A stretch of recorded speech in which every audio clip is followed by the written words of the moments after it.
जन्माद्यस्य यतोऽन्वयादितरतश्चार्थेष्वभिज्ञस्वराट् तेने ब्रह्म हृदाय आदिकवये मुह्यन्ति यं सूरयः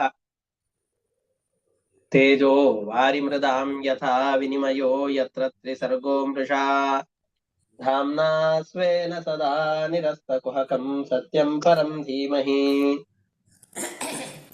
निगमकल्पतरोर्गलितं फलं शुकमुखादमृतद्रवसंयुतम् पिबत भागवतं रसमालयं मुहुरहो रसिकाः भुवि भावुकाः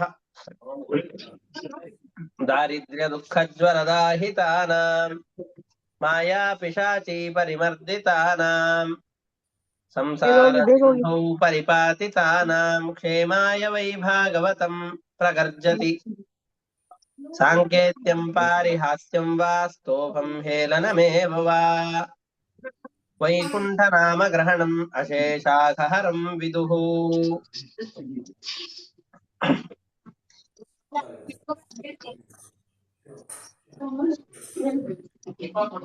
ಇಲ್ಲಿಯವರೆಗಿನ ಪಾಠದಲ್ಲಿ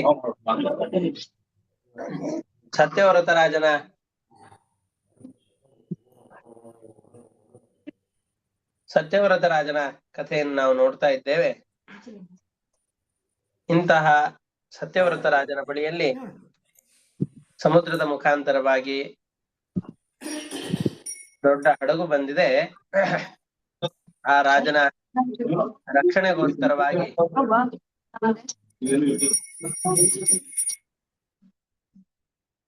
ಅನೇಕ ಜನ, ರಾಜನ ರಕ್ಷಣೆಯಲ್ಲಿ ಅನೇಕ ಜನ ಋಷಿಗಳು ಇವರೆಲ್ಲರೂ ನಿಂತಿದ್ದಾರೆ. ಎಲ್ಲರೂ ಆ ಪ್ರಳಯ ಕಾಲದ ಸಂದರ್ಭದಲ್ಲಿ ಹಡಗನ್ನ ಏರಿದ್ದಾರೆ. ಋಷಿಗಳು ಹೇಳ್ತಾ ಇದ್ದಾರೆ, ನಿನಗೆ ಈ ಮಹಾ ಉಪಕಾರವನ್ನು ಮಾಡಿದಂತಹ ಪರಮಾತ್ಮನನ್ನು ನೆನೆಸಿಕೋ. ಯಾಕೆ? ಸವೈನ ಸಂಕಟಾದಸ್ಮಾತ್ ಅವಿನಾಶಂ ವಿಧಾಸ್ಯತಿ. ದೊಡ್ಡ ಈ ಸಂಕಟದ ಪರಿಸ್ಥಿತಿಯಲ್ಲಿ ಈ ಸಂಕಟದಿಂದ ಪಾರು ಮಾಡಿದಂತಹ ಆ ಪರಮಾತ್ಮ ಯಾವಾಗ್ಲೂ ನಮಗೆ ರಕ್ಷಕನಾಗಿರ್ತಾನೆ. ಆಪದ್ ಬಾಂಧವ ಅಂತ ಕರೀತೇವಲ್ಲ, ಅಂತಹ ಆಪದ್ ಬಾಂಧವನಾಗಿದ್ದಾನೆ. ಆಪತ್ತು ಬಂದಾಗ ಇಷ್ಟು ದೊಡ್ಡದಾದ ಹಡಗಿನ ವ್ಯವಸ್ಥೆಯನ್ನು ಮಾಡಿದ್ದಾನೆ. ದಿಕ್ಕು ತಪ್ಪಿ ಹೋಗುವಂತಹ ಸಂದರ್ಭದಲ್ಲಿ ತನ್ನ ಕೋಡಿಗೆ ಈ ಹಡಗನ್ನ ಸಿಕ್ಕಿಸಿಕೊಂಡು ನಮ್ಮನ್ನ ರಕ್ಷಣೆ ಮಾಡ್ತಾ ಇದ್ದಾನೆ. ಅಂತಹ ಪರಮಾತ್ಮನ ಸ್ತೋತ್ರವನ್ನು ಮಾಡು ಅಂತ ಹೇಳಿದಾಗ, ಸತ್ಯವ್ರತ ರಾಜ ಯಾವ ಸ್ತೋತ್ರವನ್ನ ಪರಮಾತ್ಮನ ಬಗೆಗೆ ಮಾಡಿದ್ದಾನೋ ಅದನ್ನ ಭಾಗವತದಲ್ಲಿ ಶುಕಾಚಾರ್ಯರು ಪರೀಕ್ಷಿತ್ ರಾಜನಿಗೆ ನಿರೂಪಣೆ ಮಾಡ್ತಾ ಇದ್ದಾರೆ.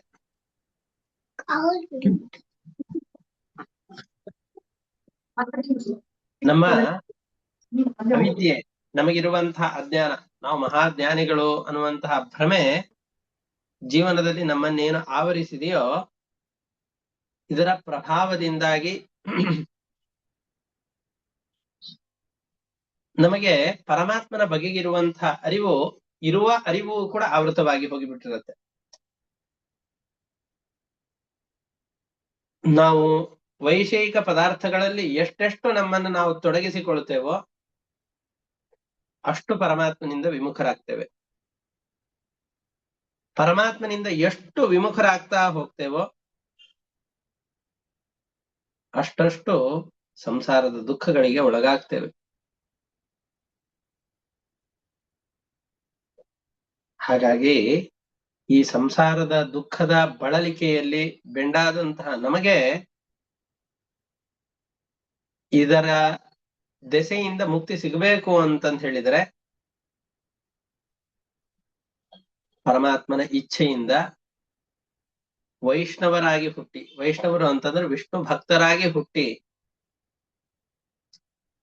ಪರಮಾತ್ಮನಲ್ಲಿ ಅತಿಶಯವಾದ ಭಕ್ತಿಯನ್ನು ಮಾಡಿ ನಿನ್ನ ಅನುಗ್ರಹದಿಂದಲೇ ಈ ಚಕ್ರದಿಂದ ಪಾರಾಗಬಲ್ಲವೇ ಹೊರತಾಗಿ ನಮ್ಮ ಪ್ರಯತ್ನದಿಂದ ಎಷ್ಟು ಮಾಡಿದರೂ ಈ ಪ್ರವಾಹದಿಂದ ಮುಕ್ತರಾಗ್ಲಿಕ್ಕೆ ಸಾಧ್ಯ ಇಲ್ಲ.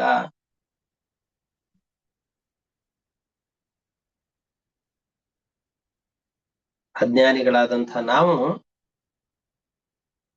ನಾವು ಒಂದು ಕರ್ಮಗಳ ಚೌಕಟ್ಟನ್ನು ನಮ್ಮ ಸುತ್ತಲೂ ನಾವೇ ವಿಧಿಸಿಕೊಂಡಿರ್ತೇವೆ. ಈ ಕೆಲಸ ಇದು ನನ್ನ ಕೆಲಸ ಅಂತ.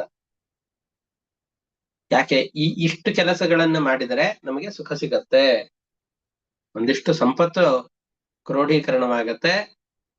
ಆ ಕ್ರೋಢೀಕೃತವಾದ ಸಂಪತ್ತಿನಿಂದ ಸುಖವನ್ನು ಅನುಭವಿಸಬಹುದು. ನಮ್ಮ ಸುಖದ ಜೀವನಕ್ಕೆ ಉಪಯುಕ್ತವಾದಂತಹ ಸಂಪತ್ತನ್ನ ಕ್ರೋಢೀಕರಿಸೋಣ ಅಂತಂದುಕೊಂಡು ಬಹಳ ಕಠಿಣವಾದ ಕೆಲಸಗಳನ್ನ, ದೈಹಿಕವಾದ ಶ್ರಮಗಳನ್ನ ಯಾವುದನ್ನು ಲೆಕ್ಕಿಸದೇನೆ ಬಹಳ ದುಷ್ಕರ್ಮಗಳನ್ನು ಮಾಡ್ಲಿಕ್ಕೆ ಅಂತ ಪ್ರಾರಂಭ ಮಾಡ್ತಾನೆ.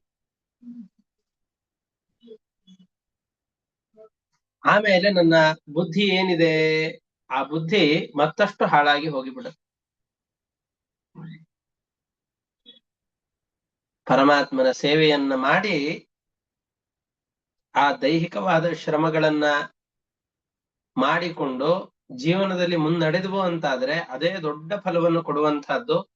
ಪರಮಾತ್ಮನನ್ನ ಬಯಸಿ ಸುಖದ ಬಯಕೆಯಿಂದ ಬಹಳ ದೈಹಿಕ ಶ್ರಮಗಳನ್ನ ಅನುಭವಿಸಿದರೂ ಕೂಡ ಮತ್ತೆ ಅದು ದುಃಖಗಳಿಗೆ ಕಾರಣವಾಗುತ್ತೆ. ಪರಮಾತ್ಮ ನನಗೆ ಆ ತರದ ದುಃಖಗಳು ಆಗದೇ ಇರುವ ಹಾಗೆ ಪ್ರೇರಣೆ ಮಾಡು. ಜ್ಞಾನಿಗಳು ಇಂತಹ ದುಷ್ಕರ್ಮಗಳಿಂದ ಪಾರಾಗಲಿಕ್ಕೆ ಕಾರಣ ಏನು ಅಂತಂದ್ರೆ ನಿನ್ನ ಜ್ಞಾನ ಒಂದೇ. ನಮಗೆ ಯಾವಾಗ್ಲೂ ಎಲ್ಲಿಯವರೆಗೆ ಇದು ನನ್ನದು ಅನ್ನುವಂತಹ ದೊಡ್ಡದಾದ ಅಭಿಮಾನ ಇರುತ್ತೋ ಅಲ್ಲಿವರೆಗೂ ನಾವು ಸ್ವಲ್ಪ ಬಳಲಿಕೆಯಲ್ಲೇ ಇರ್ತೇವೆ. ಯಾವಾಗ ನಮ್ಮ ಈ ಅಭಿಮಾನ ಅಹಂಕಾರಕ್ಕೆ ಪೆಟ್ಟು ಬೀಳತ್ತೋ, ಜೀವನದಲ್ಲಿ ಕಷ್ಟಗಳ ಎದುರಾಗಿ ನಾವು ನಿಲ್ಲಬೇಕಾಗತ್ತೋ, ಕಷ್ಟಗಳನ್ನು ಅನುಭವಿಸ್ತೇವೋ,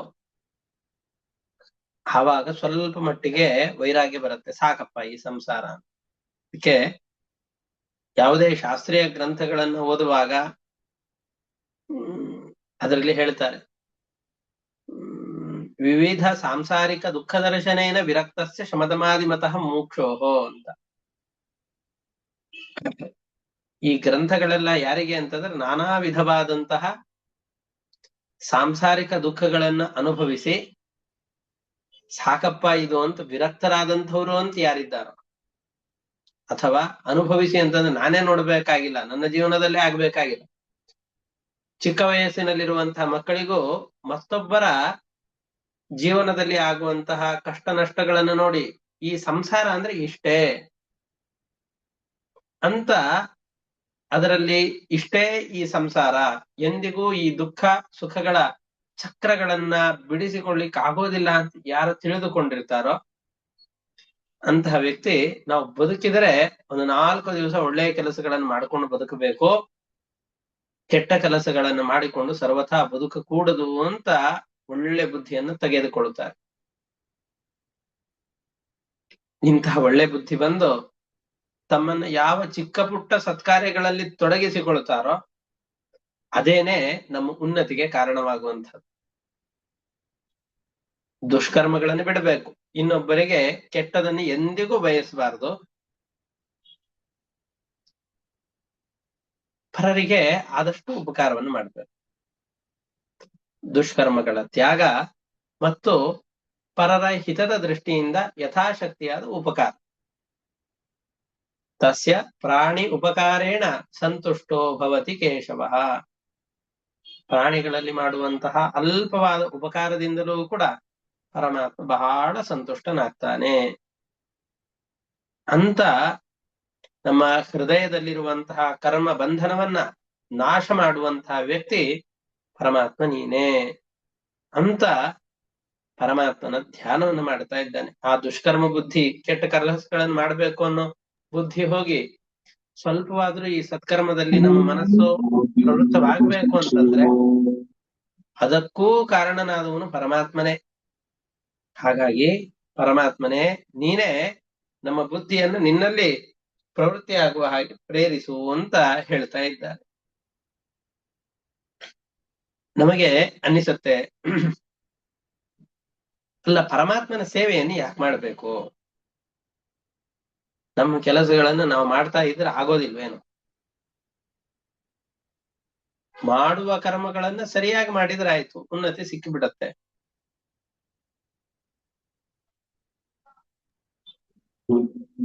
ನಮ್ಮ ಕರ್ಮಬಂಧದ ಗಂಟನ್ನ ಕಳಚಿಕೊಳ್ಳಬೇಕು ಅಂತಾದ್ರೆ ಪರಮಾತ್ಮನ ಸೇವೆಯನ್ನ ಅಷ್ಟಾಗಿ ಮಹತ್ವಪೂರ್ಣವಾಗಿ ಯಾಕೆ ಹೇಳ್ತಾ ಇದ್ದೀರಿ ಅಂತ ಪ್ರಶ್ನೆ ಬಂದ್ರೆ ಅದಕ್ಕೊಂದು ಒಳ್ಳೆ ದೃಷ್ಟಾಂತವನ್ನು ಕೊಡ್ತಾರೆ. ನಿಮ್ಮ ಬಳಿಯಲ್ಲಿ ಯಾವುದೋ ಬಹಳ ಹಳೆಯ ಕಾಲದ ಚಿನ್ನ ಇದೆ ಅಂತ ಅಂದುಕೊಳ್ಳಿ. ಆ ಚಿನ್ನವನ್ನ ಪರಿಶುದ್ಧ ಮಾಡಬೇಕು. ಯಾಕೆ ಅಂತಂದ್ರೆ ಆ ಚಿನ್ನವನ್ನ, ಆಭರಣದ ಚಿನ್ನವನ್ನ ಮಾಡ್ಬೇಕಾದ್ರೆ ಅನೇಕ ಲೋಹಗಳ ಮಿಶ್ರಣ ಆಗಿರುತ್ತದೆ. ಅನೇಕ ಲೋಹಗಳ ಮಿಶ್ರಣದಿಂದ ಅಶುದ್ಧವಾದಂತಹ ಚಿನ್ನವನ್ನ ಪರಿಶುದ್ಧವಾಗಿ ಜನರಿಗೆ ತಲುಪಿಸಬೇಕು ಅಂತಾದ್ರೆ ನಾವೇನ್ ಮಾಡ್ಬೇಕು? ನಾವು ಎಷ್ಟೇ ಅದನ್ನು ಸೋಪ್ ಹಾಕಿ ತಿಕ್ಕಿದರೂ ಅದರಲ್ಲಿರುವ ಅಶುದ್ಧತೆಯನ್ನು ಹೋಗಿಸ್ಲಿಕ್ಕೆ ಆಗೋದಿಲ್ಲ. ಚಿನ್ನದಲ್ಲಿರುವಂತಹ ಅಶುದ್ಧತೆಯನ್ನು ಕಳಿಬೇಕು ಅಂತಂದ್ರೆ ಅದಕ್ಕಿರುವ ಒಂದೇ ಒಂದು ಉಪಾಯ, ಬೆಂಕಿಯಲ್ಲಿ ಹಾಕಿ ಕಾಯಿಸಬೇಕು. ಬೆಂಕಿಯಲ್ಲಿ ಹಾಕಿ ಆ ಚಿನ್ನವನ್ನ ಕಾಯಿಸಿದಾಗ ಆ ಬೆಂಕಿಯಲ್ಲಿರುವ ಕಲ್ಮಶಗಳೆಲ್ಲವೂ ಹೋಗತ್ತೆ. ಪರಿಶುದ್ಧವಾದಂತಹ ಚಿನ್ನ ಮಾತ್ರ ಒಂದು ಕಡೆಯಲ್ಲಿ ಪ್ರತ್ಯೇಕವಾಗಿ ಉಳಿಯುತ್ತೆ. ಅದರಂತೆಯೇ ಪರಮಾತ್ಮ ಬೆಂಕಿ ಇದ್ದ ಹಾಗೆ ಆ ಪರಮಾತ್ಮನ ಸೇವೆಯನ್ನ ಎಲ್ಲಿವರೆಗೂ ಮಾಡ್ತಾ ಇರ್ತೇವೋ ಅಂತಹ ಪರಮಾತ್ಮನ ಸೇವೆ, ಪರಿಶುದ್ಧವಾದ ಪರಮಾತ್ಮನ ಸೇವೆ ಈ ಜೀವನನ ಅಂತಃಕರಣದಲ್ಲಿರುವಂತಹ ಮಾಲಿನ್ಯವನ್ನ, ಮಲ ಅಂತಂದು ಹೇಳಿದ್ರೆ ಅಂತಃಕರಣದಲ್ಲಿರುವ ದೋಷಗಳನ್ನ ಪರಿಹಾರ ಮಾಡ್ಲಿಕ್ಕಿರುವಂತಹ ಅದ್ಭುತವಾದಂತಹ ಬೆಂಕಿಯ ಸ್ಪರ್ಶ ಯಾವುದು ಅಂತಂದ್ರೆ ಪರಮಾತ್ಮನ ಸೇವೆ. ಪರಮಾತ್ಮನ ಸೇವೆ ಅಂತಂದ್ರೆ ಆಗಾಗ ಹೋಗಿ ದೇವಸ್ಥಾನಕ್ಕೆ ಪ್ರದಕ್ಷಿಣೆಯನ್ನು ಹಾಕೋದು, ಪರಮಾತ್ಮನ ಸ್ತೋತ್ರಗಳನ್ನು ಹೇಳೋದು, ಮನೆಯಲ್ಲಿ ದೇವರ ಪೂಜೆಯನ್ನು ಮಾಡುವ ಸಂದರ್ಭದಲ್ಲಿ ಅದಕ್ಕೆ ಅಣಿ ಮಾಡಿ ಕೊಡೋದು, ಅದಕ್ಕೆ ಬೇಕಾದಂತಹ ಸಲಕರಣೆಗಳನ್ನ ಸಜ್ಜು ಮಾಡಿ ಕೊಡುವಂತಹದ್ದು, ಇದು ಏನೇನಿದೆಯೋ ಇದೇ ಪರಮಾತ್ಮನ ಪೂಜೆ. ಯಾವ ಸಂದರ್ಭದಲ್ಲಿ ನಮ್ಮ ಮನಸ್ಸು ಪರಮಾತ್ಮನ ಕಡೆಯಲ್ಲಿ ಸಂಚಾರವಾಗುತ್ತೋ ಅದೆಲ್ಲವೂ ಕೂಡ ಪರಮಾತ್ಮನ ಪೂಜೆ ಅಂತಾನೆ ಕರೆಸಿಕೊಳ್ಳುತ್ತದೆ. ಈ ರೀತಿಯಾಗಿ ಪರಮಾತ್ಮನ ಕೆಲಸಗಳಲ್ಲಿ ನಮ್ಮನ್ನು ನಾವು ತೊಡಗಿಸಿಕೊಂಡ್ವಿ ಅಂತಂದು ಹೇಳಿದ್ರೆ ನಮಗ್ ಗೊತ್ತಿಲ್ಲದೇನೆ ಮನಸ್ಸು ನಿರ್ಮಲವಾಗಿ ಬಿಡತ್ತೆ. ತಾವೆಲ್ಲರೂ ಎಷ್ಟೋ ಸಂದರ್ಭದಲ್ಲಿ ಇದನ್ನು ಅನುಭವಿಸಿರ್ಲಿಕ್ಕೂ ಸಾಕು. ಎಷ್ಟೇ ಮನಸ್ಸಿನ ಕ್ಲೇಶಗಳಿದ್ರು, ಪರಿತಾಪಗಳಿದ್ರು, ಆ ಎಲ್ಲ ಪರಿತಾಪಗಳು ದೇವಸ್ಥಾನಕ್ಕೆ ಹೋದಾಗ, ಅಲ್ಲಿ ಕೂತ ಹಾಡನ್ನ ಹಾಡಿದಾಗ, ಪರಮಾತ್ಮನ ಸ್ತೋತ್ರಗಳನ್ನು ಹೇಳಿಕೊಂಡಾಗ, ಪ್ರದಕ್ಷಿಣೆ ನಮಸ್ಕಾರಾದಿಗಳನ್ನು ಮಾಡಿದಾಗ, ಅಲ್ಲಿಯೇ ಕುಳಿತುಕೊಂಡು ಆಕಸ್ಮಿಕವಾಗಿ ಯಾವುದೋ ಒಂದು ಸೇವೆಯನ್ನು ಮಾಡುವ ಅವಕಾಶ ಸಿಕ್ಕಾಗ ಆ ಸೇವೆಗಳನ್ನ ಪರಮಾತ್ಮನಿಗೆ ಸಲ್ಲಿಸಿದಾಗ ಮನಸ್ಸು ಎಷ್ಟು ಪ್ರಶಾಂತವಾಗತ್ತೆ.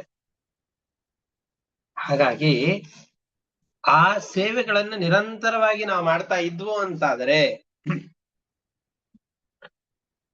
ಮನಸ್ಸಿನಲ್ಲಿ ದೋಷಗಳು ಯಾವಾಗೋ ಬಂದು ಹೋಗಿ ಬಿಡತ್ತೆ ಅಂತಲ್ಲ, ಶಾಶ್ವತವಾಗಿ ಹೋಗ್ಬಿಡೋದಿಲ್ಲ. ಅದು ಮನೆಯಲ್ಲಿರುವ ಕಸ ಇದ್ದ ಹಾಗೆ. ಮನಸ್ಸಿನ ಕಸ ಮತ್ತು ಮನೆಯ ಕಸ ಒಮ್ಮೆ ಗುಡಿಸಿದರೆ ಸಾಕಾಗೋದಿಲ್ಲ, ಪ್ರತಿ ನಿತ್ಯದಲ್ಲೂ ಗುಡಿಸಬೇಕು. ಹಾಗಾಗಿ ಪರಮಾತ್ಮನ ಸೇವೆಯನ್ನ ನಿರಂತರವಾಗಿ ಮಾಡ್ತಾನೇ ಇರಬೇಕು. ಎಷ್ಟು ಪರಮಾತ್ಮನ ಸೇವೆಯಿಂದ ನಾವು ವಿಮುಖರಾಗ್ತಾ ಹೋಗ್ತೇವೋ ಅಷ್ಟಷ್ಟು ಮಾನಸಿಕವಾದಂತಹ ದುಃಖಗಳು ನಮ್ಮನ್ನ ಕುಟುಕಲಿಕ್ಕೆ ಪ್ರಾರಂಭ ಮಾಡುತ್ತೆ. ಹಾಗಾಗಿ ಪರಮಾತ್ಮನ ಸೇವೆ ಎಂಬಂತಹ ಬೆಂಕಿಯಿಂದ ನಮ್ಮ ಅಂತಃಕರಣದಲ್ಲಿರುವಂತಹ ತಮೋ ಗುಣ ಮುಂತಾದಂತಹ ದೋಷಗಳೆಲ್ಲವನ್ನು ದೂರ ಮಾಡಬೇಕು. ದೋಷಗಳನ್ನ ದೂರ ಮಾಡಿ ಏನೇನು ದೋಷಗಳಿವೆಯೋ ಆ ದೋಷಗಳೆಲ್ಲವನ್ನ ಪ್ರತಿನಿತ್ಯದಲ್ಲಿ ಪರಿಹಾರ ಮಾಡ್ಕೊಳ್ತಾ ಜೀವ ಪರಮಾತ್ಮನ ಅನುಗ್ರಹವನ್ನ ಕಳೆದುಕೊಳ್ತಾನೆ. ಪರಮಾತ್ಮನ ಅನುಗ್ರಹದಿಂದಾಗಿ ದೋಷಗಳನ್ನು ಪರಿಹಾರ ಮಾಡಿಕೊಳ್ತಾನೆ. ಆಯ್ತು, ಪರಮಾತ್ಮನನ್ನೇ ಯಾಕೆ ಆರಾಧನೆ ಮಾಡಬೇಕು? ಅನುಗ್ರಹ ಆಗ್ಬೇಕಲ್ವಾ? ಕಾಳಮ್ಮ, ಮಾರಮ್ಮ ಅಂತ ಬೇಕಾದಷ್ಟು ಬೀದಿ ಬೀದಿಗೊಬ್ರು ದೇವತೆಗಳನ್ನ ಸೃಷ್ಟಿ ಮಾಡಿ ನಾವೇ ನಿಲ್ಲಿಸಿ ಬಿಟ್ಟಿದ್ದೇವೆ. ಅಂತಹ ದೇವತೆಗಳನ್ನ, ಲಕ್ಷ್ಮ್ಯಾದಿ ದೇವರನ್ನ ಆರಾಧನೆ ಮಾಡಬಾರ್ದು ಯಾಕೆ? ಹೌದು, ಖಂಡಿತವಾಗಿ ಎಲ್ಲ ದೇವತೆಗಳ ಆರಾಧನೆಯನ್ನು ಮಾಡಲೇಬೇಕು. ಆದರೆ ಎಲ್ಲ ದೇವತೆಗಳು ಕೂಡ ಪರಮಾತ್ಮನ ಅನುಗ್ರಹವಿಲ್ಲದೇನೆ ಯಾವ ಕೆಲಸವನ್ನು ಮಾಡ್ಲಿಕ್ಕೆ ಸಮರ್ಥರಾಗೋದಿಲ್ಲ. ನಾವು ಉದಾಹರಣೆಗೆ ಭಾರತ ದೇಶದಲ್ಲಿ ತುರ್ತು ಪರಿಸ್ಥಿತಿ ಇದ್ದಾಗ ಯಾವ ರಾಜಕಾರಣಿಗಳು, ಯಾವ ಪೊಲೀಸರು ನಮಗೆ ಎಷ್ಟೇ ಆತ್ಮೀಯರಾಗಿದ್ರು ನಮ್ಗೆ ಬೇಕಾದ ಕೆಲಸಗಳನ್ನ ಮಾಡ್ಕೊಳಿಕ್ ಆಗ್ತಾ ಇದ್ದಿದ್ದಿಲ್ಲ ಅಂತ ಆಗಿನ ಕಾಲದವ್ರು ಹೇಳ್ತಾರೆ. ಯಾಕೆ ಅಂತಂದ್ರೆ ರಾಜ ವಿಮುಖನಾದ ಅಂತಂದ್ ಹೇಳಿದ್ರೆ ಅವರ ಕೆಳಗಡೆಯಲ್ಲಿ ಕೆಲಸ ಮಾಡುವವರು ತಿಪ್ಪರ್ಲಾಗ ಹೊಡೆದ್ರು ಅದನ್ನ ಮೀರ್ಲಿಕ್ಕೆ ಆಗೋದಿಲ್ಲ. ಅದರಂತೆ ಪರಮಾತ್ಮನ ಭಕ್ತರಲ್ಲದೇನೆ, ಅವನಲ್ಲಿ ಭಕ್ತಿಯನ್ನು ಮಾಡದೇನೆ ಸ್ವತಂತ್ರವಾಗಿ ಬೇರೆ ಯಾವ ದೇವತೆಗಳಿಂದಲೂ ಫಲವನ್ನು ಪಡಿಲಿಕ್ಕೆ ಆಗೋದಿಲ್ಲ. ಖಂಡಿತವಾಗಿ ಎಲ್ಲ ದೇವತೆಗಳ ಆರಾಧನೆಯನ್ನು ಮಾಡಲೇಬೇಕು. ಮಾಡುವಾಗ ಆ ದೇವತೆಗಳ ಅಂತರ್ಯಾಮಿಯಾದ ಪರಮಾತ್ಮನನ್ನು ಆರಾಧಿಸಬೇಕು. ಇದನ್ನ ನಾ ಹೇಳ್ತಾ ಇರೋದಲ್ಲ, ಸತ್ಯವ್ರತ ರಾಜ ತಾನು ಪರಮಾತ್ಮನ ಸ್ತೋತ್ರವನ್ನು ಏನ್ ಮಾಡ್ತಾ ಇದ್ದಾನೋ ಅದರಲ್ಲಿ ಹೇಳ್ತಾ ಇದ್ದಾನೆ. ದೇವತೆಗಳು ಸ್ವತಂತ್ರವಾಗಿ, ಪರಮಾತ್ಮ ಏನೋ ಒಂದು ದೊಡ್ಡ ಅನುಗ್ರಹ ಮಾಡಿದ್ದಾನಲ್ಲ, ಏನ್ ಅನುಗ್ರಹ ಮಾಡಿದ್ದ? ಪರಮಾತ್ಮ ಮಾಡಿದ ದೊಡ್ಡ ಅನುಗ್ರಹ ಯಾವುದು ಅಂತ ಸ್ವಲ್ಪ ವಿಚಾರ ಮಾಡಿ ಜೀವನದಲ್ಲಿ. ಏನ್ ಅನುಗ್ರಹ ಮಾಡಿದ್ದಾನೆ? ಮನೆಯನ್ನು ಕೊಟ್ಟಿದ್ದಾನೆ, ಹೆಂಡತಿ ಮಕ್ಕಳನ್ನು ಕೊಟ್ಟಿದ್ದಾನೆ, ಅಥವಾ ಸ್ತ್ರೀಯರಿಗೆ ಗಂಡ ಮಕ್ಕಳು ಇವರೆಲ್ಲರನ್ನು ಕೊಟ್ಟಿದ್ದಾನೆ, ಒಳ್ಳೆ ಪರಿವಾರವನ್ನು ಕೊಟ್ಟಿದ್ದಾನೆ, ಸುಖಮಯವಾದ ಜೀವನವನ್ನು ಕೊಟ್ಟಿದ್ದಾನೆ. ಇದು ಹೌದು. ಇದು ಒಂದೇ ಅಲ್ಲ, ದೇಹವನ್ನು ಕೊಟ್ಟಿದ್ದಾನೆ. ಜಗತ್ತಿನಲ್ಲಿರುವಂತಹ ಯಾವುದೇ ಒಬ್ಬ ವ್ಯಕ್ತಿಯನ್ನು ಕರೆದುಕೊಂಡು ಬನ್ನಿ, ಯಾರಿಗೆ ಇಂತಹ ಸುವ್ಯವಸ್ಥಿತವಾದ ದೇಹವನ್ನು ಕೊಡ್ಲಿಕ್ಕೆ ಸಾಧ್ಯ ಇದೆ? ಪರಮಾತ್ಮ ನಮಗೆ ಕರುಣಿಸಿರುವಂತಹ ದೊಡ್ಡ ಸೌಭಾಗ್ಯಗಳಲ್ಲಿ ಆರೋಗ್ಯಪೂರ್ಣವಾದಂತಹ ಶರೀರವೂ ಒಂದು. ಬಾಲ್ಯದಿಂದ ಆರಂಭಿಸಿಕೊಂಡು ಇಲ್ಲಿವರೆಗೂ ತಿಂದ ಅನ್ನ ಜೀರ್ಣವಾಗಿ ವಾಪಸ್ಸು ಶರೀರದಿಂದ ಮಲವಾಗಿ ಹೊರಗಡೆ ಹೋಗ್ತಾ ಇದೆ ಅಂತಾದರೆ, ಕಣ್ಣು ಕಿವಿ ಬಾಯಿಗಳೆಲ್ಲ ಆಯಾಯ ಸ್ಥಳದಲ್ಲಿ ಇದ್ದು ಕೆಲಸ ಮಾಡ್ತಾ ಇದೆ ಅಂತಂದು ಹೇಳಿದ್ರೆ, ಸ್ವಲ್ಪ ಈ ಅಂಗಗಳ ವೈಕಲ್ಯ ಇರುವ ವ್ಯಕ್ತಿಗಳನ್ನ ನೋಡಿದಾಗ ಪರಮಾತ್ಮ ಎಷ್ಟು ದೊಡ್ಡ ಅನುಗ್ರಹವನ್ನು ಮಾಡಿದ್ದಾನೆ ಅಂತ ನಾವು ಯೋಚನೆ ಮಾಡಬೇಕು. ಇದು ಪರಮಾತ್ಮ ನಾವು ಮಾಡಿರುವಂತಹ ದೊಡ್ಡ ಅನುಗ್ರಹ. ಇಂತಹ ಅನುಗ್ರಹವನ್ನ, ಈ ಅನುಗ್ರಹದ 10,000ದ 1 ಭಾಗವನ್ನು ಸ್ವತಂತ್ರವಾಗಿ ಯಾವ ದೇವತೆಗಳಾಗ್ಲಿ ಮನುಷ್ಯನಾಗ್ಲಿ ಪರಮಾತ್ಮನ ಅನುಗ್ರಹವಿಲ್ಲದೇನೆ ಮಾಡ್ಲಿಕ್ಕೆ ಸಾಧ್ಯ ಇಲ್ಲ. ಹಾಗಾಗಿ ಯಾವ ಪರಮಾತ್ಮನ ಅನುಗ್ರಹದಿಂದ ಇಷ್ಟೆಲ್ಲ ದೊಡ್ಡ ಸಿರಿ ಸಂಪತ್ತುಗಳು ನನಗೆ ದೊರಕಿದೆಯೋ ಅಂತಹ ಪರಮಾತ್ಮನೇ, ನಿನ್ನನ್ನೇ ನಾನು ಶರಣು ಹೊಂದುತ್ತೇನೆ. ನಾವೆಲ್ಲ ಕುರುಡರಾದಂತಹ ನಮಗೆ ಕುರುಡರೇ ದಾರಿಯನ್ನು ತೋರಿಬಿಟ್ರೆ ಹೋಗಿ ಬಾವಿಗೆ ಬೀಳುತ್ತೇವೆ ಅಷ್ಟೆ. ಕುರುಡನಿಗೆ ಯಾರಿಗೆ ಕಣ್ಣಿದೆಯೋ ಅವರು ದಾರಿ ತೋರಿಸ್ಬೇಕು. ಅಜ್ಞಾನಿಗಳು ಅಂತ ಯಾರಿದ್ದಾರೋ ಅವರಿಗೆ ಜ್ಞಾನಿಗಳೇ ದಾರಿಯನ್ನು ತೋರಿಸ್ಬೇಕು. ಅದರಿಂದ ಒಳ್ಳೆ ಗತಿಯನ್ನು ಪಡೆಯಬೇಕು ಅಂತ ಅಭಿಪ್ರಾಯ ಇರುವಂತಹ ನಮಗೆ ನಮ್ಮ ಇಂದ್ರಿಯಗಳಿಗೆ ಜ್ಞಾನ ಶಕ್ತಿಯನ್ನ, ಜ್ಞಾನೇಂದ್ರಿಯಗಳಿಗೆ ಜ್ಞಾನವನ್ನು ಗ್ರಹಣೆ ಮಾಡುವ ಶಕ್ತಿ, ಕರ್ಮೇಂದ್ರಿಯಗಳಿಗೆ ಕೆಲಸವನ್ನು ಮಾಡುವಂತಹ ಶಕ್ತಿ, ಈ ಎಲ್ಲ ಶಕ್ತಿಯನ್ನು ಕೊಡುವಂತಹ ವ್ಯಕ್ತಿ ನೀನು. ಹಾಗಾಗಿ ಎಲ್ಲ ಶಕ್ತಿಯನ್ನು ಕೊಟ್ಟು ಒಳಗಡೆಯಲ್ಲಿ ನಿಂತು ಅರ್ಥವಾಗುವ ಹಾಗೆ ಮಾಡುವವನು ನೀನೇ ಅಲ್ವಾ? ಹಾಗಾಗಿ ನೀನೇ ಗುರು ಅಂತ ನಾನು ನಿನ್ನನ್ನ ಗಟ್ಟಿಯಾಗಿ ನಂಬಿದ್ದೇನೆ. ಅಯೋಗ್ಯರ ಬಳಿಯಲ್ಲಿ ಹೋದ್ವಿ ಅಂತಂತ ಹೇಳಿದ್ರೆ ಅವನು ಉಪದೇಶ ಕೊಡ್ಬೇಕಾದ್ರೂ ಕೂಡ ಅಯೋಗ್ಯವಾದ ಉಪದೇಶಗಳನ್ನೇ ಕೊಡ್ತಾನೆ. ಅಯೋಗ್ಯವಾದಂತಹ ಉಪದೇಶಗಳನ್ನ ಪಡೆದಂತಹ ವ್ಯಕ್ತಿ ಘೋರವಾದ ಸಂಸಾರವನ್ನು, ತಮಸ್ಸನ್ನು ಇದರಲ್ಲೇ ಬಿದ್ದು ಬಳಲಿ ಹೋಗಿಬಿಡ್ತಾನೆ. ನೀವು ಮಕ್ಕಳಿಗೆ ಕೆಟ್ಟ ಸ್ನೇಹಿತರ ಜೊತೆಯಲ್ಲಿ ಸೇರಬೇಡ ಅಂತ ನಾವು ಹೇಳ್ತೇವೆ. ಯಾಕೆ? ಕೆಟ್ಟ ಜನರ ಜೊತೆಯಲ್ಲಿ ಸೇರಿದರೆ ಅವರ ಸಂಪರ್ಕದಿಂದ, ಅವರ ಮಾತಿನಿಂದ ಅದೇ ತರದ ಗುಣ ಬಂದು ಬಿಡತ್ತೆ. ದುಷ್ಟರ ಸಹವಾಸ ಬೇಡ ಅಂತ ನಾವು ಹೇಳ್ತೇವೆ. ಆ ಅಜ್ಞಾನಿಗಳ ಸಂಪರ್ಕ ಆಯ್ತು ಅಂತಂತ ಹೇಳಿದ್ರೆ ಘೋರವಾದ ಸಂಸಾರಕ್ಕೆ ಕಾರಣವಾದ ಉಪದೇಶಗಳನ್ನು ಕೊಡ್ತಾರೆ. ಅವರ ಬಳಿಯಲ್ಲಿ ನಾನು ಹೋಗದೇ ಇರುವ ಹಾಗೆ ನಿನ್ನಲ್ಲಿಯೇ ಇಟ್ಟುಕೊಂಡು ಒಳ್ಳೆ ಉಪದೇಶವನ್ನು ಕೊಡು. ನಿನ್ನ ಹತ್ರನೇ ಯಾಕೆ ಬರ್ತೇನೆ ಅಂತಂದ್ ಹೇಳಿದ್ರೆ, ಯಾರು ಏನು ಉಪದೇಶ ಕೊಟ್ಟರು ಕೂಡ ಅದರ ಹಿಂದುಗಡೆಯಲ್ಲಿ ಅವ್ಯಕ್ತವಾಗಿಯೋ ವ್ಯಕ್ತವಾಗಿಯೋ ಅವರದ್ದು ಒಂದು ಪ್ರಯೋಜನದ ಬಯಕೆ ಇದ್ದೇ ಇರುತ್ತೆ. ನಮ್ಗೆ ಯಾರೋ ಒಬ್ರು ಒಳ್ಳೆ ಉಪದೇಶವನ್ನು ಕೊಡ್ತಾ ಇದ್ದಾರೆ ಅಂತಂದ್ರೆ ಇದರಿಂದ ಅವರಿಗೂ ಏನೋ ಒಂದು ಉಪಯೋಗವಾಗುವಂತಹ ಒಂದು ಅವಕಾಶ ಇರುತ್ತೆ. ಆದ್ರೆ ನೀನು ಯಾವ ಪ್ರಯೋಜನದ ಅಪೇಕ್ಷೆಯೂ ಇಲ್ಲದೇನೆ ಕೇವಲ ಉಪಕಾರದ ದೃಷ್ಟಿಯಿಂದ ಮಾತ್ರ ಸಹಕಾರವನ್ನು ಮಾಡ್ತಾ ಇರುವವನು. ನಾವು ಹೊರಗಡೆಯಲ್ಲಿ ಕಣ್ಣಿದೆ, ಆದ್ರೆ ಒಳಗಡೆಯಲ್ಲಿ ಕುರುಡರಾಗಿದ್ದೇವೆ. ಕಣ್ಣಿಲ್ಲದವರೆಗೆ ಕಣ್ಣನ್ನ ಪಡೆದಂತಹ ವ್ಯಕ್ತಿ ದಾರಿ ತೋರಿಸುವಂತೆ ಮನಸ್ಸಿನಲ್ಲಿ ಅಂತಃಕರಣದಲ್ಲಿ ಕುರುಡರಾದಂಥವ್ರು ನಾವು. ಜ್ಞಾನದ ದಾರಿ ನಮಗೆ ಗೊತ್ತಿಲ್ಲ, ನಿನ್ನನ್ನು ಪೂರ್ತಿಯಾಗಿ ತಿಳಿಲಿಕ್ಕಾಗೋದಿಲ್ಲ ನಮಗೆ. ಹಾಗಾಗಿ ನಿನ್ನನ್ನ ಅರಿತುಕೊಳ್ಬೇಕು ಅನ್ನುವ ಅತಿಯಾದ ಭರವಸೆಯಿಂದ, ಅತಿಯಾದ ಲಾಲಸೆಯಿಂದ ನಾನು ಬಂದಿದ್ದೇನೆ. ನಿನ್ನನ್ನ ತಿಳಿದುಕೊಳ್ಬೇಕು ಅನ್ನುವ ಆಸೆ ಇದೆ. ನಿನ್ನನ್ನು ತಿಳಿಸಿಕೊಡುವವರು ನಿನ್ನನ್ನು ಹೊರತುಪಡಿಸಿ ಯಾರೂ ಇಲ್ಲ. ಯಾಕೆಂದ್ರೆ ನಿನ್ನ ಬಗ್ಗೆ ಪರಿಪೂರ್ಣವಾದ ಜ್ಞಾನ ನಿನ್ನನ್ನು ಹೊರತುಪಡಿಸಿ ಬೇರೆ ಯಾರಿಗೂ ಇಲ್ಲ.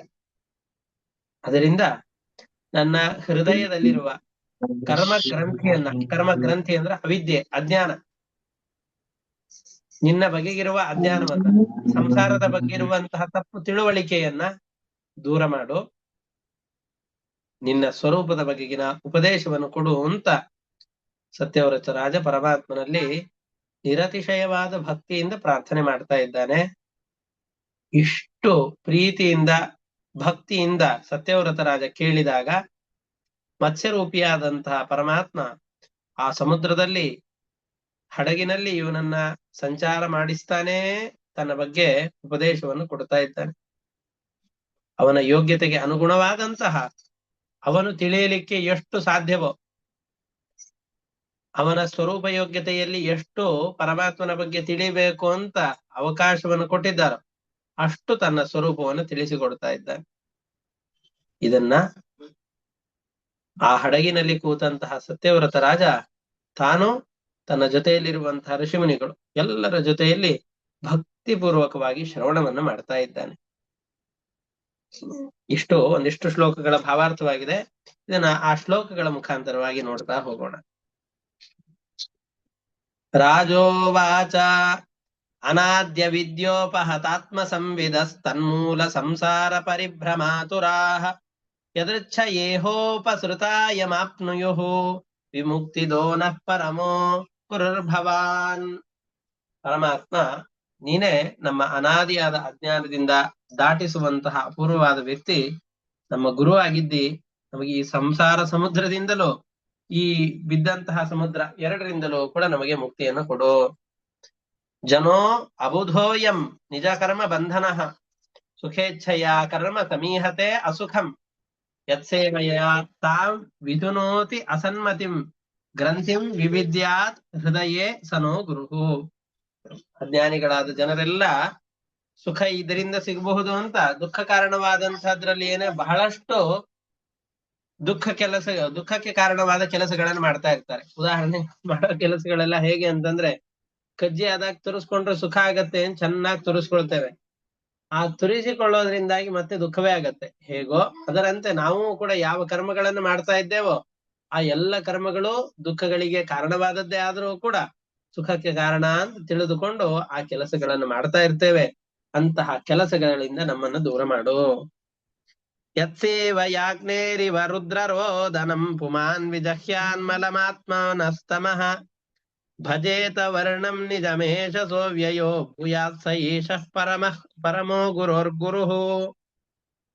ಬೆಂಕಿಯ ಸಂಪರ್ಕದಿಂದ ಚಿನ್ನ ಹೇಗೆ ತನ್ನಲ್ಲಿರುವ ದೋಷಗಳನ್ನ ಪರಿಹಾರ ಮಾಡಿಕೊಳ್ಳುತ್ತೋ ಅದರಂತೆ ಚಿನ್ನದ ಹಾಗೆ ನಮ್ಮ ಮನಸ್ಸು ಇದೆ. ಅದರಲ್ಲಿ ಅನೇಕ ದೋಷಗಳು ಸೇರಿಕೊಂಡಿವೆ ಅಂತಃಕರಣದಲ್ಲಿ. ಆ ದೋಷಗಳ ಪರಿಹಾರ ಆಗಬೇಕು ಅಂತಂದ್ರೆ ಬೆಂಕಿಯ ಸಂಪರ್ಕವೇ ಆಗಬೇಕು. ಬೆಂಕಿಯ ಹಾಗಿರುವವನು ಪರಮಾತ್ಮ. ಪರಮಾತ್ಮ ನಿನ್ನ ಸಂಪರ್ಕವನ್ನು ನನಗೆ ಕೊಡು. ನಿನ್ನ ಸಂಪರ್ಕದಿಂದ ನನ್ನಲ್ಲಿರುವಂತಹ ದೋಷಗಳೆಲ್ಲ ಪರಿಹಾರವಾಗಲಿ ಅಂತ ಕೇಳ್ತಾ ಇದ್ದ. ನ ಯತ್ ಪ್ರಸಾದಾಯುತ ಭಾಗಲೇಶಂ ಅನ್ಯೇ ಚ ದೇವಾ ಗುರವೋ ಜನಾ ಸ್ವಯಂ ಕರ್ತುಂ ಸಮೇತ ಪ್ರಭವಂತಿ ಪುಂಸಸ್ತಮೀಶ್ವರಂ ತ್ವಾಂ ಶರಣಂ ಪ್ರಪದ್ಯೆ. ಬೇರೆ ಯಾವ ದೇವತೆಗಳನ್ನ ಶರಣು ಹೊಂದಿದರೋ ಮತ್ತೆ ಅವರು ವಾಪಸ್ ನಿನ್ನ ಬಳಿಯಲ್ಲೇ ಬರ್ತಾರೆ. ಹಾಗಾಗಿ ಸಾಕ್ಷಾತ್ತಾಗಿ ನಿನ್ನ ಬಳಿಯಲ್ಲೇ ಬಂದ್ಬಿಡ್ತೇನೆ, ನನ್ನ ಕೆಲಸವನ್ನು ಮಾಡಿಕೊಡು, ನನಗೆ ಅಜ್ಞಾನವನ್ನು ಹೋಗಲಾಡಿಸು. ಸಚಕ್ಷುರಂಧಸ್ಯ ಯಥಾಗ್ರಣೀಃ ಕೃತಸ್ತಥಾ ಜನಸ್ಯ ವಿದುಷೋ ಬುಧೋ ಗುರುಃ ತ್ವಮರ್ಥ ದೃಕ್ ಸರ್ವದೃಶಾಂ ಸಮೀಕ್ಷಣೋ ವೃತೋ ಗುರುರ್ನ ಸುಗತಿಂ ಬುಭುತ್ಸತಾಂ. ಕಣ್ಣಿಲ್ಲದೆ ಇರುವಂತಹ ವ್ಯಕ್ತಿಗಳಿಗೆ ಕಣ್ಣಿರುವವನು ದಾರಿಯನ್ನು ತೋರಿಸಬೇಕು. ಹಾಗೆ ಅಂತಃಕರಣದಿಂದಾಗಿ ಕುರುಡರಾದಂಥವ್ರು, ಯಾವುದು ಸರಿ ಯಾವುದು ತಪ್ಪು ಅನ್ನುವ ವಿವೇಚನೆ ಇಲ್ಲದೆ ಇರುವಂತಹ ನಮಗೆ ಜ್ಞಾನವನ್ನು ತೋರಿಸಿಕೊಡುವವನು ನೀನು ಪರಮಾತ್ಮ. ನಿನ್ನನ್ನು ಗುರು ಅಂತ ಸ್ವೀಕಾರ ಮಾಡಿದ್ದೇವೆ, ನೀನೇ ನಮ್ಮನ್ನ ಅನುಗ್ರಹಿಸು. ಜನೋ ಜನಸ್ಯಾದಿಶತೆ ಸತೀಂ ಗತಿಂ ಯಯಾ ಪ್ರಪದ್ಯೇತ ದುರತ್ಯಯಂ ತಮಃ ತ್ವಮವ್ಯಯಂ ಜ್ಞಾನಮಮೋಘ ಮಂಜಸ ಪ್ರಪದ್ಯತೆ ಯೇನ ಜನೋ ನಿಜಂ ಪದಂ. ನಿನ್ನನ್ನ ವಿರುದ್ಧವಾಗಿ, ನಿನಗೆ ವಿರುದ್ಧವಾಗಿ, ನಿನಗೆ ವಿಮುಖವಾಗಿ ಯಾವುದೋ ಒಂದು ಸಾಂಸಾರಿಕವಾದ ವಿಷಯಗಳಲ್ಲಿ ಏನಾದ್ರೂ ಆಸಕ್ತರಾಗಿ ಬಿಟ್ವಿ ಅಂತಾದ್ರೆ ಆ ಜನರ ಉಪದೇಶಗಳಿಗೆ ಮರುಳಾಗಿ ಮತ್ತೆ ಈ ದುಃಖ ಸಾಗರದಲ್ಲಿಯೇ ಮುಳುಗಿ ಸತ್ತು ಹೋಗ್ಬಿಡ್ತೇವೆ. ಬೇಡಪ್ಪ, ನಿನ್ನ ಬಗೆಗಿನ ಸರಿಯಾದ ತತ್ವಗಳನ್ನು ತಿಳಿಸುವ ಉದ್ದೇಶದಿಂದ ಹೊರಡುವ ಗುರುಗಳ ಸಂಪರ್ಕವೇ ನಮಗಾಗ್ಲಿ, ಸ್ವರೂಪಾನಂದವನ್ನ ಅನುಭವಿಸುವ ಹಾಗಾಗ್ಲಿ. ತ್ವಂ ಸರ್ವಲೋಕಸ್ಯ ಸುಹೃತ್ ಪ್ರಿಯೇಶ್ವರ ಹಿ ಆತ್ಮ ಗುರುರ್ಜ್ಞಾನಂ ಅಭೀಷ್ಟ ಸಿದ್ಧಿ ತಥಾಪಿ ಲೋಕೋ ನ ಭವಂತಮಂಧಧೀಹಿ ಜಾನಾತಿ ಸಂತಂ ಹೃದಯ ಬದ್ಧ ಕಾಮಃ. ನಾವೆಲ್ಲ ಭೋಗ ಲಾಲಸೆಗಳಿಗೆ ಒಳಗಾಗಿ ನಿನ್ನ ಸ್ವರೂಪವನ್ನು ಪೂರ್ತಿಯಾಗಿ ತಿಳಿಲಿಕ್ಕೆ ಆಗ್ತಾ ಇಲ್ಲ. ಪರಮಾತ್ಮ, ನಿನ್ನ ಸ್ವರೂಪದ ಬಗೆಗಿನ ಅರಿವನ್ನು ನಿನ್ನ ಸರಿಯಾಗಿ ನಮಗೆ ಕೊಡು. ತತ್ವಜ್ಞಾನಕ್ಕೆ ಅಂತ ಅವರಿವರ ಬಳಿಯಲ್ಲಿ ಹೋಗೋದಿಲ್ಲ, ನಿನ್ನ ಬಳಿಯಲ್ಲೇ ಬಂದಿದ್ದೇನೆ, ನೀನು ನನಗೆ ತತ್ವಜ್ಞಾನವನ್ನು ಕೊಡು ಅಂತ ಕೇಳ್ತಾ ಇದ್ದಾನೆ. ತಂ ತ್ವಾಮಹಂ ದೇವ ವರಂ ವರೇಣ್ಯಂ ಪ್ರಪದ್ಯ ಈಶಂ ಪ್ರತಿಬೋಧನಾಯ ಚಿಂದ್ಯರ್ಥ ದೀಪೈರ್ಭಗವನ್ ವಚೋಭಿಃ ಗ್ರಂಥಿಂ ಹೃದಯ್ಯಾಂ ವಿವೃಣುಸ್ವ ಮೂಕಃ.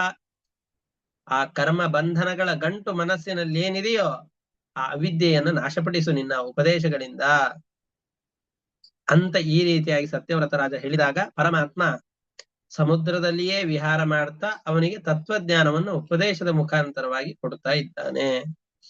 ಇತ್ಯುಕ್ತವಂತಂ ನೃಪತಿಂ ಭಗವಾನ್ ಆದಿಪೂರುಷಃ ಮತ್ಸ್ಯರೂಪೀ ಮಹಾಂಬೋಧೌ ವಿಹರಂಸ್ತತ್ವಮಬ್ರವೀತ್. ತನ್ನ ಸ್ವರೂಪದ ಬಗೆಗಿನ ಸರಿಯಾದ ಅರಿವನ್ನ ಆ ಸತ್ಯವ್ರತ ರಾಜನಿಗೆ ಬರುವ ಹಾಗೆ ಉಪದೇಶವನ್ನು ಕೊಡ್ತಾ ಇದ್ದಾನೆ. ಅವನೊಬ್ಬನೇ ಕೇಳಲಿಲ್ಲ, ಋಷಿಗಳ ಜೊತೆಯಲ್ಲಿ ಆ ಸಮುದ್ರದಲ್ಲಿ ಎಲ್ಲ ಜನರ ಜೊತೆಯಲ್ಲಿ ತತ್ವಜ್ಞಾನವನ್ನು ಪಡಿತಾ ಇದ್ದಾನೆ.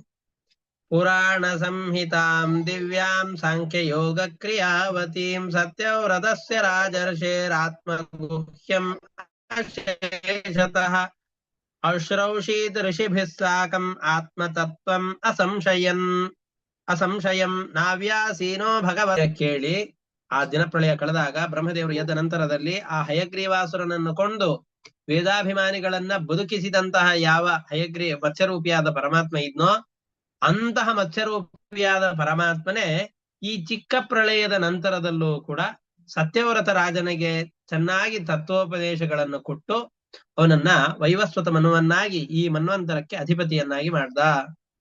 ಯಾರು? ಈ ಸತ್ಯವ್ರತ ರಾಜ ಮತ್ತು ಮತ್ಸ್ಯರೂಪಿಯಾದಂತಹ ಪರಮಾತ್ಮನಿಗೆ ಆದ ಈ ಸಂವಾದಗಳನ್ನ ಕೇಳಿ ತಿಳಿದು ಮತ್ಸ್ಯ ಅಂತ ಆ ಪರಮಾತ್ಮನ ಹೆಸರನ್ನ, ದಶಾವತಾರಗಳ ಹೆಸರನ್ನ ಪ್ರತಿನಿತ್ಯದಲ್ಲಿ ಪ್ರಾತಃ ಕಾಲದಲ್ಲಿ ಆಗಲಿ ದಿನದ ಯಾವುದೇ ಒಂದು ಸಂದರ್ಭದಲ್ಲಿ ನೆನೆಸುವ ವ್ಯಕ್ತಿಗಳಿಗೂ ಕೂಡ ಎಲ್ಲ ಪಾಪಗಳಿಂದಾಗಿ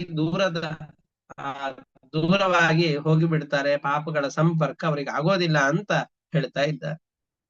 ಅತೀತೆ ಪ್ರಳಯಾಪಾಯೇ ಉತ್ಥಿತಾಯತ ವೇಧಸೆ ಹತ್ವಾ ಸುರಂ ಹಯಗ್ರೀವಂ ವೇದಾನ್ ಪ್ರತ್ಯಾಹರದ್ಧರಿಃ. ವೇದಗಳನ್ನೆಲ್ಲ, ವೇದಾಭಿಮಾನಿ ದೇವತೆಗಳನ್ನ ರಕ್ಷಿಸಿ ಹಯಗ್ರೀವ ರೂಪಿಯಾದಂತಹ ರಾಕ್ಷಸರನ್ನ ಕೊಂದು ಮತ್ಸ್ಯರೂಪಿಯಾದಂತಹ ಪರಮಾತ್ಮ ಅವರನ್ನ ರಕ್ಷಿಸಿದ ಆ ಮತ್ಸ್ಯಾವತಾರಿಯಾದಂತಹ ಪರಮಾತ್ಮನೇ ಈಗ ಸತ್ಯವ್ರತ ರಾಜನಿಗೆ ಈ ಪ್ರಳಯದ ಸಂದರ್ಭದಲ್ಲೂ ಕೂಡ ತತ್ವವನ್ನು ಉಪದೇಶ ಕೊಟ್ಟಿದ್ದಾನೆ. ಸತು ಸತ್ಯವ್ರತೋ ರಾಜ ಜ್ಞಾನ ವಿಜ್ಞಾನ ಸಂಯುತ ವಿಷ್ಣು ಪ್ರಸಾದಾತ್ ಕಲ್ಪೇಸ್ಮಿನ್ ಆಸೀದ್ ವೈವಸ್ವತೋ ಮನು. ಆ ಸತ್ಯವ್ರತ ರಾಜನೇ ಈಗ ವೈವಸ್ವತ ಮನುವಾಗಿ ಹುಟ್ಟಿದ್ದಾನೆ. ಸತ್ಯವ್ರತಸ್ಯ ರಾಜರ್ಷೇಃ ಮಾಯಾ ಮತ್ಸ್ಯಸ್ಯ ಶಾರ್ಂಗಿಣಃ ಸಂವಾದಂ ಮಹದಾಖ್ಯಾನಂ ಶ್ರುತ್ವಾ ಮುಚ್ಯೇತ ಕಿಲ್ಬಿಷಾತ್. ಯಾರು ಈ ಪರಮಾತ್ಮನ ಕಥೆಯನ್ನ ಶ್ರದ್ಧೆಯಿಂದ ಕೇಳ್ತಾರೋ ಅವರಲ್ಲಿರುವಂತಹ ಪಾಪಗಳು ನಾಶವಾಗತ್ತೆ. ಪ್ರತಿನಿತ್ಯದಲ್ಲಿ ಮತ್ಸ್ಯಾವತಾರಿಯಾದ ಪರಮಾತ್ಮನ ರೂಪವನ್ನು ಚಿಂತನೆ ಮಾಡ್ತಾ ಆ ಕ್ಷಣದಲ್ಲಿ ಪರಮಾತ್ಮ ಮತ್ಸ್ಯರೂಪಿಯಾಗಿ ಏನು ಕೆಲಸಗಳನ್ನ ಮಾಡಿದ್ದಾನೆ ಅನ್ನೋದನ್ನ ಚಿಂತನೆ ಮಾಡಿದ್ರು ಅವನು ಉತ್ತಮವಾದ ಲೋಕಗಳನ್ನು ಪಡಿತಾನೆ ಅಂತ ಹೇಳ್ತಾ ಇದ್ದಾರೆ. ಅವತಾರಂ ಹರೇರ್ ಯೋಮಂ ಕೀರ್ತಯೇ ದನ್ವಹಂ ನರಃ ಸಂಕಲ್ಪ ಅಸ್ಯ ಸಿದ್ಧ್ಯಂತಿ ಪ್ರಯಾತಿ ಚ ಪರಾಂಗತಿಂ. ಪರಮಾತ್ಮ ಈ ರೀತಿಯಾಗಿ ಪ್ರಳಯ ಸಮುದ್ರದಲ್ಲಿ ಸತ್ಯವ್ರತ ರಾಜನಿಗೆ ಉಪದೇಶವನ್ನು ಕೊಟ್ಟು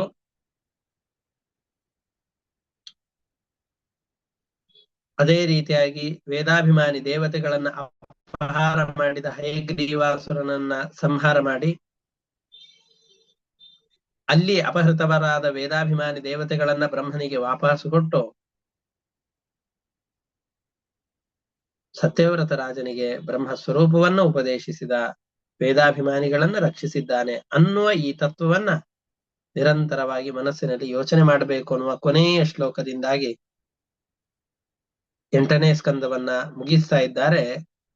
ಪ್ರಳಯ ಪಯಸಿ ಧಾತುಃ ಸುಪ್ತ ಶಕ್ತಿರ್ ಮುಖೇಭ್ಯಃ ಶ್ರುತಿ ಗಣಮಪನೀತಂ ಪ್ರತ್ಯುಪಾದತ್ತಹತ್ವಾ. ಪ್ರಳಯ ಕಾಲದಲ್ಲಿ ಬ್ರಹ್ಮದೇವರು ಮಲಗಿದಾಗ ವೇದಾಭಿಮಾನಿ ದೇವತೆಗಳನ್ನ ಅಪಹರಿಸಿದ್ದ ಹಯಗ್ರೀವಾಸುರ ಆ ಹಯಗ್ರೀವಾಸುರನನ್ನ ಸಂಹರಿಸಿ ವೇದಾಭಿಮಾನಿ ದೇವತೆಗಳನ್ನ ವಾಪಸ್ಸು ತೆಗೆದುಕೊಂಡು ಬಂದು ಬ್ರಹ್ಮದೇವರಿಗೆ ಒಪ್ಪಿಸಿದ. ದಿತಿಜಮಕಥಯಚ್ಚ ಬ್ರಹ್ಮ ಸತ್ಯವ್ರತಾಯ ತಮಹಮಖಿಲ ಹೇತುಂ ಜಿಹ್ವಮೀನಂ ನತೋಸ್ಮಿ. ಅಷ್ಟೇ ಅಲ್ಲ, ವೇದಾಭಿಮಾನಿ ದೇವತೆಗಳನ್ನ ಬ್ರಹ್ಮನಿಗೆ ಕೊಟ್ಟಿದ್ದಾನೆ. ಅಷ್ಟೇ ಅಲ್ಲ, ಚಾಕ್ಷುಷ ಮನ್ವಂತರ ಮುಗಿದು ವೈವಸ್ವತ ಮನ್ವಂತರ ಪ್ರಾರಂಭವಾಗುವುದಕ್ಕಿಂತ ಮುಂಚಿನ ಪ್ರಳಯ ಜಲದಲ್ಲೂ ಕೂಡ ಸತ್ಯವ್ರತ ರಾಜನಿಗೆ ಬ್ರಹ್ಮನ ಸ್ವರೂಪ ಏನು ಅಂತ ಅವನು ಪ್ರಳಯ ಸಮುದ್ರದಲ್ಲಿ ವಿಹಾರ ಮಾಡುವ ಸಂದರ್ಭದಲ್ಲಿ ಕೇಳಿದಾಗ ಪರಮಾತ್ಮನ ಸ್ವರೂಪವನ್ನ ತಿಳಿಸಿಕೊಟ್ಟಿದ್ದಾನೆ. ಅಂತಹ ಮಾಯಾರೂಪಿಯಾದಂತಹ ತನ್ನ ಇಚ್ಛೆಗೆ ಅನುಗುಣವಾದ ರೂಪವನ್ನು ತೆಗೆದುಕೊಳ್ಳುವ ಸರ್ವೋತ್ತಮನಾದ ಆ ಪರಮಾತ್ಮನ ಸ್ವರೂಪವನ್ನ ನಾನು ನಮಸ್ಕಾರ ಮಾಡ್ತೇನೆ ಅಂತ ಆ ಪರಮಾತ್ಮನ ನಮಸ್ಕಾರ ಪೂರ್ವಕವಾಗಿ ಈ 8ನೇ ಸ್ಕಂದವನ್ನ ಮುಕ್ತಾಯ ಮಾಡ್ತಾ ಇದ್ದಾರೆ. ಇಷ್ಟಕ್ಕೆ ನಮ್ಮ ಪಾಠವನ್ನು ಕೂಡ ಮುಕ್ತಾಯ ಮಾಡೋಣ. ಇಲ್ಲಿಗೆ 8ನೇ ಸ್ಕಂದದ ಮುಕ್ತಾಯವಾಗುತ್ತೆ. ಮುಂದೆ 9ನೇ ಸ್ಕಂದದ ಪ್ರಾರಂಭ. ಅದರಲ್ಲಿ ಮನ್ವಂತರಾಧಿಪತಿಯಾದಂತಹ ಸತ್ಯವ್ರತ ರಾಜನೇ ವೈವಸ್ವತ ಮನುವಾಗಿ ಹುಡುತ್ತಾರೆ. ಆ ಕಥೆಯೆಲ್ಲವನ್ನು ಕೂಡ ಮತ್ತೆ ನಾಳೆಯ ಪಾಠದಿಂದ 9ನೇ ಸ್ಕಂದ ಮತ್ತು ಆ ಮನ್ವಂತರಾಧಿಪತಿಯಾದ ಪರಮಾತ್ಮನ ವೈವಸ್ವತ ಮನುವಿನ ಕಥೆಯನ್ನು ಕೇಳುತ್ತಾ ಅನೇಕ ರಾಜರ ಭವ್ಯವಾದ ಚರಿತ್ರೆಗಳನ್ನು ಹೇಳ್ತಾರೆ. ಅದನ್ನ ನೋಡೋಣ. ಹರಯೇ ನಮಃ. ಶ್ರೀಕೃಷ್ಣಾರ್ಪಣಮಸ್ತು. ಅನೇನ ಭಾವಿಯ ಪುಣ್ಯಂ ತೇನ ಪ್ರೀಣಾತು ಕೇಶವ. ಹರಯೇ ನಮಃ. ಶ್ರೀಕೃಷ್ಣಾರ್ಪಣಮಸ್ತು. ಎಲ್ಲರಿಗೂ ನಮಸ್ಕಾರ.